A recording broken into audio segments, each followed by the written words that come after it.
L'an dernier, mon entreprise a organisé une fête pour le réveillon du Nouvel An en ville. Une fois la fête terminée, je suis partie prendre le dernier train pour rentrer chez moi ce soir-là. Je me suis assise sur mon siège et j'ai regardé par la fenêtre les lumières de la ville qui défilaient. Au bout d'un moment, j'ai vu que la seule autre personne présente dans le wagon était un homme avec un trench coat noir. Il était assis quelques rangs devant moi et sa tête était baissée. Il avait l'air de s'assoupir. J'étais moi aussi très endormie et mes paupières ont commencé à être très lourdes. Il n'a pas fallu longtemps pour que je m'assoupisse à mon tour.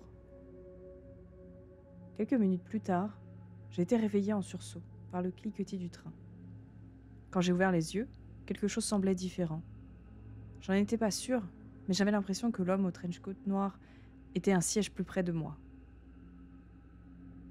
Je me suis dit que j'étais en train d'imaginer des choses et je me suis dit de ne pas être aussi paranoïaque aussi. Peu de temps après, j'ai commencé à m'assoupir à nouveau. Après quelques secondes, j'ai eu une sensation étrange et désagréable au creux de l'estomac. J'ai ouvert les yeux et, cette fois, l'homme semblait s'être rapproché de moi. Pourtant, je ne pouvais pas en être sûre. C'était extrêmement déstabilisant. J'ai décidé d'essayer de voir si mes soupçons étaient corrects.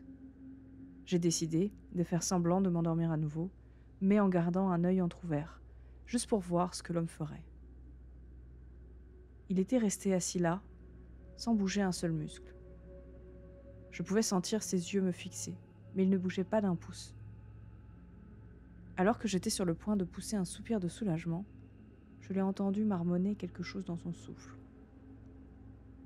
En écoutant attentivement, je pouvais distinguer ce qu'il disait, encore et encore. Ne sois pas dupe, elle fait semblant. Ne te laisse pas berner, elle fait juste semblant. Ça m'a glacé le sang. Mon cœur s'est mis à battre la chamade dans ma poitrine. Malgré ma peur bleue, j'ai gardé la tête baissée, faisant semblant de ne pas soupir et espérant désespérément que le train atteindrait bientôt la prochaine station.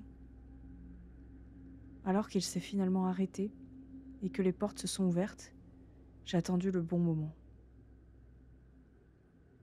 Au moment où les portes étaient sur le point de se fermer, je me suis levée de mon siège et j'ai sauté sur le quai. J'ai entendu les portes se refermer derrière moi et je me suis retournée.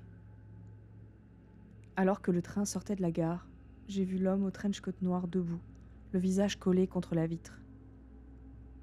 Il avait un regard de fureur sur son visage et, dans sa main, un couteau luisant de sang. Éviter le dernier train à tout prix peut sauver des vies.